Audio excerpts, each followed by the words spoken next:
The sun shines bright on Caraconte. His first crops of racing age are showing brilliance on the racetrack with a high percentage of stakes winners. His versatility is evidenced by winners on all surfaces across the globe. And his offspring are lighting up the sales ring.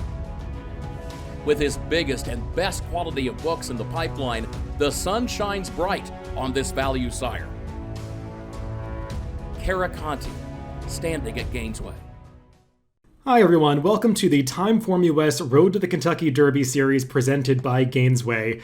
I'm David Aragona, and in this video we're going to take a look at Aqueduct's Kentucky Derby prep on Saturday. It is the Grade 3 Withers going a mile and an eighth on the main track at Aqueduct for the 3-year-olds, offering 10 Kentucky Derby qualifying points to the winner of this race. We've got a field of 11 signed on, and it's a very competitive affair. Let's throw up the field for this race, and you see the two shortest prices that I've pegged on the morning line are the number 1 Constitution Lawyer, who I've made the morning line second choice at 7-2, and the number 9 Early Voting, making a second start for Chad Brown, who I've pegged as the slight morning line favorite at 3-1. They're the two horses that figured to attract money because of their upside, but we've got plenty of others worth considering in this race, including, I believe, 5 runners coming out of the local prep for this race, the Jerome. They'll all be stretching out from the 1-turn mile to the 2-turn mile and an eighth, and the winner of that race, the number 5 Courvoisier, could take some money. He is the morning line third choice at 9-2. Speaking of Courvoisier and Early Voting, there are two horses who figure to have a big say in the pace of this race, so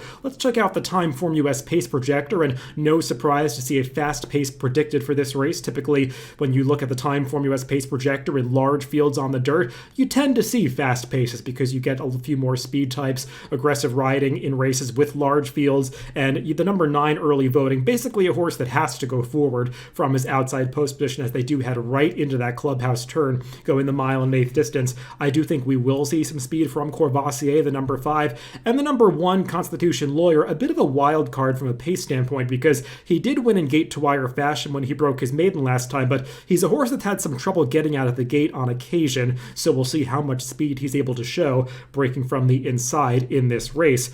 Now, speaking of those two recent maiden winners, let's start the conversation among the contenders by talking about both of them, and we'll start with a replay of the number 9 Early Voting, that debut winner for Klarovich Stables and Chad Brown. He won his first start on December 18th in Aqueduct and did so in pretty impressive fashion, as we're seeing here. He traveled well into the early portion of the race, was stalking the pace, took over at the top of the stretch, and won pretty decisively. That runner-up in the race, Matt Doyle, is getting to him a little bit late despite racing on the wrong lead. I do think Early Voting was maybe lacking a little bit for fitness at the end of this race. He was shortening stride a little bit as they came to the wire, but it always seemed like he had this victory wrapped up, as he did take over pretty decisively at the top of the stretch. Now, he earned a solid 97 TimeformUS speed figure for that race. He's probably going to have to run a little bit faster to win here, but he definitely has the most upside of anybody as the only second-time starter in this field. From a pedigree standpoint, he should have enough stamina to handle the mile and eighth distance.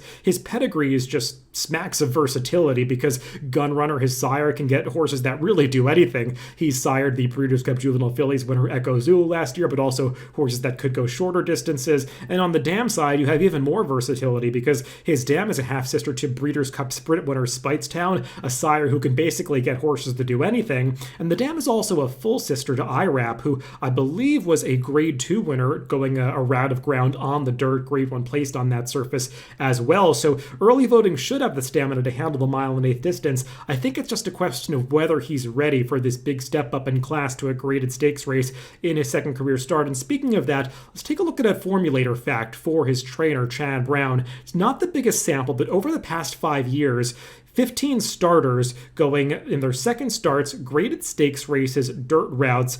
Of those 15 starters, he's just 3 for 15, a 20% win rate, which is decent enough, but the ROI is just $1.21. And if you look through the horses in this sample in Formulator, which you can do, see all of the runners, not just the winners, over half the horses in this sample went off at odds of 5-2 or lower. So a lot of short prices in the sample, and they're just not winning at the rate that you would need to justify taking short prices on these horses who are stepping up into graded stakes company in their second starts in dirt routes. So I'm going to take a stand against early voting in this race. I do believe he can win this race. I won't be shocked when he does. I just feel like he's not going to offer sufficient value in a race that does appear to be very competitive.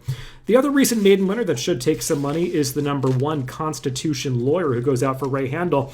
Let's take a look at his last race when he won going this same mile and 1/8 distance at Aqueduct. Now, as you can see, there's a wet track on this day. He won in the mud, and we have gotten plenty of rain over the past couple days in New York, both on Thursday and there's supposed to be more on Friday. So we'll see how the track comes up for this Withers on Saturday, but Constitution Lawyer, he did show a new dimension in this race, being aggressively ridden to take the early lead and winning in gate-to-wire fashion. He had come from off the pace in his first couple of starts, primarily due to the fact that he didn't get off to the best starts in those first 2 races, and he broke much more sharply in that maiden victory in early January last time. So if he breaks well again, perhaps he'll find him a bit closer to the pace this time, as that TimeformUS pace projector does suggest. He earned a 107 TimeformUS speed figure last time, which I do believe is the highest speed figure of any horse in this field. The one caveat with Constitution Lawyer is that the field that he beat last time and the way the track played might have exaggerated the performance, because January 2nd was a day that was strongly favoring forward types, horses that were setting the pace, also a day that seemed to really favor horses that were on the rail, and Constitution Lawyer did have rail position for a good chunk of his trip last time. Furthermore, the horse that he beat in that race long term, that gray horse who checked in second, he came back in the first race this week on Thursday at Aqueduct and was pretty disappointing, finishing second as the 1-5 favorite. Seemed to really regress, losing to a first-time starter that was not well meant. So I question the quality of the field the Constitution Lawyer beat last time, and whether or not that was a legitimate effort given the fact that he was riding a track bias. So I want to look beyond these 2 recent maiden winners, because I think there's more value to be found among some others, including some horses that are exiting the prep for this. The Jerome going that 1-turn mile. Let's take a look at the stretch run of the Jerome. Now, as I said, 5 horses come out of the Jerome into this Withers, so we'll see how they handle the stretch out and distance. One who should have no problem with it is the Jerome winner, Courvoisier, who we're seeing win the race here in those distinctive Kelly Breen blinkers with that white stripe down the center. Courvoisier, he's not lacking for stamina. He won going this 1.1/8 distance 2 back when he broke his maiden, actually beating Constitution Lawyer in that race, and he came back and handled the cutback to 1 turn to win that Jerome. As you can see in his PPs, the paces of both of those races were pretty fast. Red color-coded pace figures in the TimeformUS PPs for both that maiden victory, and especially the Jerome last time, as they went quickly up front, and Courvoisier made an early move into that race, really forced some others to come off the bridle, as he really traveled well into that race before forging to the lead, and his stamina came through at the end, as he was able to see out that mile distance despite the race kind of falling apart behind him. I think Courvoisier might be pretty good. I mean, he earned a 104 TimeformUS speed figure last time. That's on par with a lot of horses in this race. He's going to look a little better on the TimeformUS speed figures than maybe the buyer numbers because of those fast paces in his last couple of races, and he figures to be forwardly placed in this spot, and that should ensure that he works out a good trip. Some might be deterred by the fact that his rider of the last race, Jose Ortiz, has elected to go with early voting rather than stick with Courvoisier in this race. Ruben Silveira will take over the reins for Jose Ortiz on Courvoisier. I'm not so concerned about that. I think Courvoisier seems like a relatively easy horse to ride, and I think he has a good trip coming to him in this weather. So he's a player for me. I don't have him on top, but he's a horse that I do think is definitely dangerous in this race. The horse that lost as the favorite in the Jerome is the number 11, Cook Creek, and you saw him in that replay that we just watched. He was kind of staying on at one pace to finish 3rd that day.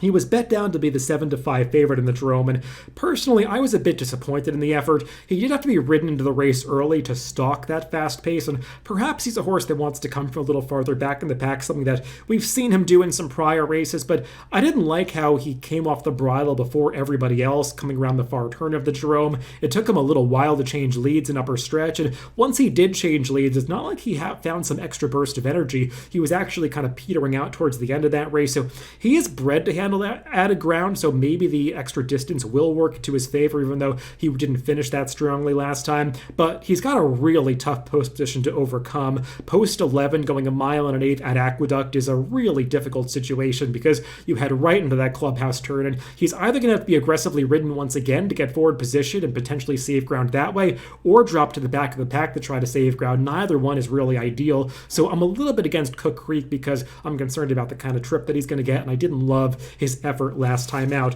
The horse that I'm most interested in from a value standpoint coming out of the Jerome is the number 6 Unbridled Bomber, and I showed the replay of just the stretch run of the Jerome last time, but I would go back and watch the entire race for Unbridled Bomber because he was out in the center of the racetrack, all the way down the backstretch of that race. The rail was the place to be on January 1st. At least it seemed like it was getting that way by that point in the week. The rail bias started to emerge on January 1st, especially January 2nd at Aqueduct, and they ran the Jerome on New Year's Day. And Unbridled Bomber was out in the center of the racetrack for much of his trip before briefly angling down towards the rail for the run around the far turn. Now, it looked like he was making a menacing run into the race as they came to the top of the stretch. He was moving just as the race started to collapse, and his rider Dylan Davis elected to try to go inside of some tiring runners as they came into the stretch of that race. But the leader of that race, Hagler, was really tiring as they came into the stretch, and he started to drift over towards the rail exactly at the moment that Dylan Davis elected to go inside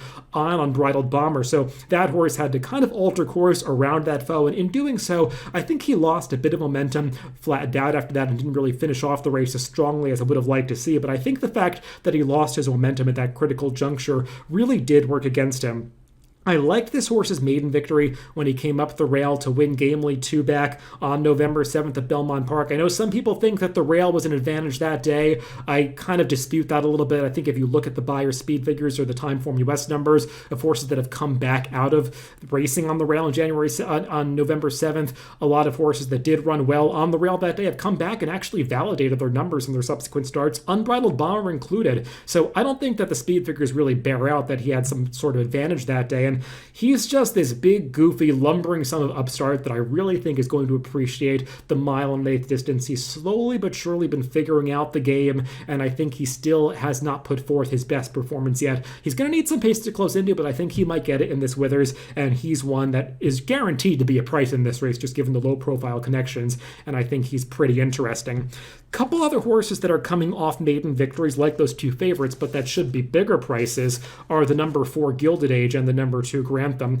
First, Gilded Age, he won his maiden at Churchill Downs back in November, and it seemed like the addition of blinkers really woke him up that day. He was kind of sluggish in his first 3 races and also very green. You saw that too back at Keeneland when he veered out pretty sharply coming out of the starting gate. Just didn't seem like he really had his mind on running.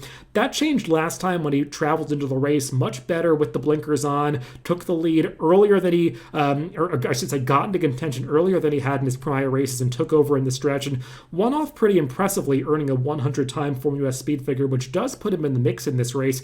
My problem with Gilded Age is the field that he beat last time at Churchill Downs, really on the weaker side. The runner-up in that race, Chileno, is a horse for Steve Asmussen, who's had a lot of chances. I think he's still a maiden. He's just kind of panned out to be a disappointment, and there wasn't much of quality behind those two. So I question the quality of that field that Gilded Age beat, but he's definitely a horse that's heading in the right direction and appears to have some upside. I am a bit more interested in the number 2 Grantham, who I just mentioned, another horse who's coming off a maiden victory, who could offer some value in this race. Now, Grantham ran his first race on the dirt at Churchill Downs, and that's the race that I really want to focus on, his prior dirt effort, because that 7 furlong maiden affair back in November was won by Rocket Dog, a horse that looked very promising for Brad Cox at the time. He obviously ran poorly in his next race, but had a real trip, and something just went amiss with him in his next start. But everybody behind Rocket Dog in that November 19th maiden race has come back to run better in their subsequent starts. Obviously, Grantham won his next race, but